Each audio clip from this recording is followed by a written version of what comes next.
This lesson is for MEA 302. Today we're going to be finding the area of polygons. Specifically, we're going to be looking at rectangles. So our focus skill for today is to be able to compute the area of a polygon when you're given whole number dimensions. So just to review here, when you find the area of a rectangle, you're going to multiply the length and the width. So it really doesn't matter which dimension we consider the length and the width, because when we multiply to find the area, we just take those two numbers and we would multiply them together. Now you can also have an alternative formula where you use base and height. So it just depends on what you're more comfortable with, but both are the same. So the length is the same as the base, and the width can be the same as the height, or you can switch those up, okay? Because you can always put that rectangle right side up like this. So that's why it doesn't matter which side you consider the length or the width or even the base or the height. So let's practice finding the area of this particular rectangle. So here I have a length of 10 meters and a width of 5 meters. So when I multiply these, I just take 10 times 5. The only thing is, though, every time you do an area, you need to make sure you square the units. So this is in meters. So my answer here should be in meters squared. So when you answer for a perimeter will always just use the normal length. So it would be in this case, in meters. But for an area, because we're multiplying two dimensions together, we're going to square it. So this would be meters squared. Now I'd like you guys to try number 2 on your own, and then we'll go to our focus and context questions. So in these problems, we're going to be dealing with some word problems. Here it says, Mr. French is planning on laying carpet in his new living room. The dimensions of the room are 17 feet long by 9 feet wide. How many square feet of carpeting does he need in order to cover the floor of his living room? The best thing to do, I think, is always to create a diagram. So it says that he has dimensions in this room 17 feet long by 9 feet wide. I'm just going to label this with feet as well. And if I want to find the amount of carpet, that really is an application of area. I want to know how much square footage is in the inside of this room. So I'm just going to take the length and multiply that by the width. And again, make sure that you're using the proper units. So we have 153, and that should be feet squared, or square feet, okay? So that is the amount of carpeting that he needs in order to cover the floor of that room. All right, in number 4, it says Kim is an artist. She wants to create 2 canvases of artwork to hang on her wall. Each canvas is 3 feet long by 2 feet wide. So I'm underlining that because that's pretty important. It says if she hangs each piece of artwork side by side, so with no space in between, how many square feet would her artwork cover? So again, I think it's going to be really helpful for us to just draw a diagram here. So she's trying to create 2 pieces of artwork, so 2 paintings. They're rectangular. They are 3 feet long by 2 feet wide. Now she's going to put those 2 pieces of artwork next to each other with no space in between. So now I can draw a second diagram here of the second piece of artwork. Now again, this is just an application of area because I want to know how much square footage on that wall that those artwork pieces will take up. So I can do this a couple different ways. I can find the area of this piece of artwork, and since they're the same size, I can then double it. So if I wanted to find the area here, I'm going to take 3, multiply that by 2, so I get 6, and then make sure you're looking at your units. This is in feet, so this would be 6 square feet. Then I'm going to double that when I want to find the total area, because there are 2 pieces of artwork. So total area here is going to be 6 times 2 to give me 12 square feet. Now if I wanted to do this a little bit differently, I can draw a diagram that shows both pieces together as one big rectangular piece. So now the dimensions are 6 by 2. So I don't want to double this dimension here because we're not stacking them on top of each other. We're just lengthening this piece here from 3 feet now to 6 feet. So now I'm just representing this as one large rectangle. Okay, so then if I find the area here of that total rectangle, then that is the same total area as before. We have 6 times 2, that gives me 12 square feet. So 2 different ways of approaching the same problem. Okay, number 5 says Tammy drew a floor plan for her new kitchen as shown below. We're going to find a simplified expression that represents the area of Tammy's kitchen in square units. So here in the diagram, it clearly shows this as a rectangle, and you've got a length of 6 units. So here's my length, and a width of 2x minus 1 units. Now when I set up the area for this kitchen, remember area is calculated with a rectangle as length times width, so I'm going to just plug in those values. I have 6 for the length, and for the width I have an expression that says 2x minus 1. Now this is an application of the distributive properties, so we can distribute the 6 here and we can write that as 12x minus 6. This is the area, and that's going to be units squared. Sometimes they abbreviate that with just a U. So that is the area, the expression for the area of her kitchen. Just make sure that you don't add those two together. You don't try to simplify any further, because remember, these two terms are not like terms. So 12x minus 6 units squared is the answer to this particular question. All right, number 6, it says Mary wants to tile her bathroom floor. Her bathroom has a width of 4 feet and a length of 8 feet. The tiles cost $1.75 per square foot. How much will it cost her to purchase tiles for her bathroom? So I think this question's a little sneaky because it doesn't outright ask you to find the area, but you actually need to find the area of her bathroom floor in order to determine the actual cost. So the question is asking how much it will cost, so you want to make sure that your answer is in terms of a dollar amount, okay? But in this case, I think, again, the best thing to do is to start by drawing a diagram. So let's draw her bathroom floor. It has a width of 4 feet and a length of 8 feet.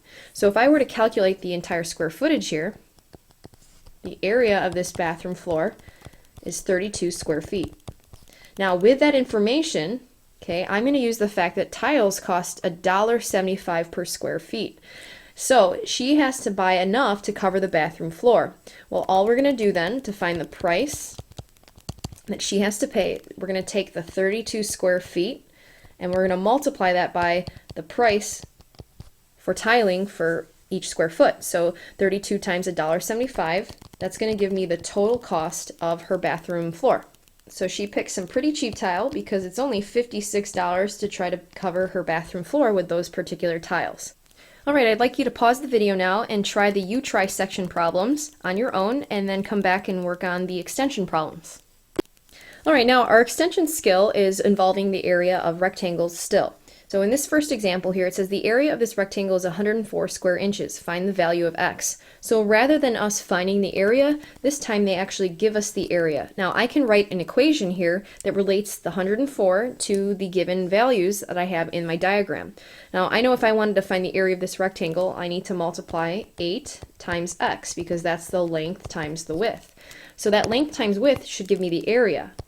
Well, I already know what the area is. It told me that the area was 104 square inches. So I'm going to plug in right here for the area 104. So now I have an equation 8x equals 104. Now from here we need to actually solve the equation to find the value of x. So I'm going to divide by 8 on both sides. Now the reason, remember, that I'm dividing by 8 is because the 8 and the x are attached by multiplication. To undo that multiplication, I need to divide on both sides. So I end up with a value, x is 13. So the width here is 13 for this particular rectangle. Now if you notice, it doesn't necessarily look like that should be the width, because here I have a much longer segment for the length, and then this looks like a shorter segment for the width, even though this value is larger. But that doesn't matter. As long as I set up the equation correctly and I solved correctly, I should be fine. So just because the diagram doesn't look like it's the right answer, don't trust the diagram, because they're not always drawn to scale. Alright, next up is number 12. It says the width of a rectangle is 7 feet. So I'm going to highlight this because I think that's very important here. And it says the length of the rectangle is 3 less than twice its width. So it doesn't just come out and say what the actual length is. But they ask, what is the area of this rectangle? So I know that in order to find the area of the rectangle, I need to know the length and the width. Right now, all I know is the width. So I'm going to draw a picture. Since I'm not given a diagram, I'm going to draw one in to show what this is expressing. So I've got the width of the rectangle is 7, so I'm going to put a 7 here. And then it says that the length of the rectangle, so length is, remember, is means equals. So the length is equal to 3 less than twice its width. Now when you express 3 less than something, that's actually taking away 3 from an amount. So we want to subtract 3 from twice its width. So the width, we can, we already know is 7, right? So we can say 2 times 7. So twice its width would be 14, and then we're going to subtract 3. So that length here is 11. Okay, so now when I find the area, I'm just going to take 7 times 11. So the area of this rectangle is 77. And this, I think, was in feet. Yep, it's in feet here. So I'm going to write that as square feet. So make sure you guys attach units. All right, now let's move on to number 13. In number 13, it says the area of the rectangle below is 42. So now we are asked to find the value of x based off of the diagram. Then we're also going to find the perimeter. Okay, so let's just start right away with trying to express the area. Now the area of a rectangle is just length times width. So again, I'm going to set up that equation here, and I'm going to plug in what I know. I know that the length is 6, and I know that the width is 2x plus 3. I also know that the area is 42. So I'm going to plug in a 42 where that a is, because I know that the area is equal to 42. And now I have an equation that I can solve for x. So I'm going to distribute here. So I have 12x plus 18, and on the other side I have the 42. If it helps you guys to rewrite this, because it's an equation, you can write that 42 on the other side. So I can write that just like this, and it's still the equivalent equation. And I think it'll be a little bit easier for you guys to solve now, because you know that you're supposed to subtract 18 first. So we have 12x, because the 18s will cancel, equaling 42 minus 18 is 24. Now, to get the x completely by itself, I need to get rid of that 12. To get rid of the 12, I have to divide by 12 on both sides. Again, because 12 times x, the only way to undo that multiplication is to divide. So I end up canceling those 12s, and I have x equals 24 divided by 12, which is 2. So there's the value of x. Now the second question, so that was the first question, is what is the value of x? We just answered that right here. The second question says, find the perimeter. Now for perimeter, remember, you have to add up all of the side lengths. Now right now I have a value here that is 6 units long, and that means that the side opposite is also 6 units long. So far I know that I'm going to add 6 and 6 together, but for the width, I don't really have a number here.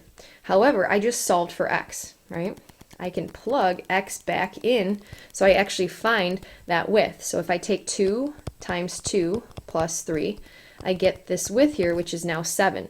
So the rectangle has dimensions 6 by 7. So if I add up all of those parts, I have 6 times 2 basically, or 6 plus 6. It just depends on how you want to write it. So I have 6 plus 6 plus 7 plus 7. So that'll give me the total perimeter here. So that's 6 plus 6 plus 7 plus 7. So 12 plus 14 is 26. So there's my total perimeter for this rectangle. Okay, next up is 14. It says, if the perimeter of the following figure is 26 and the area of the figure is 36, find the value of x. Now there's actually two ways that you can solve for x. Because they give you the perimeter, and the perimeter here is 26, I can set up an equation that relates to the perimeter. Now the perimeter of this shape, that should be given by 2 x's, right? 2 times x, because this is another x over here, plus 4, or 2 times 4, so plus 8. So the perimeter is 2x plus 8. That's the expression for this particular rectangle. But because I'm given that the perimeter is 26, I can set up an equation where I replace that p here with 26. So I have 26 equals 2x plus 8.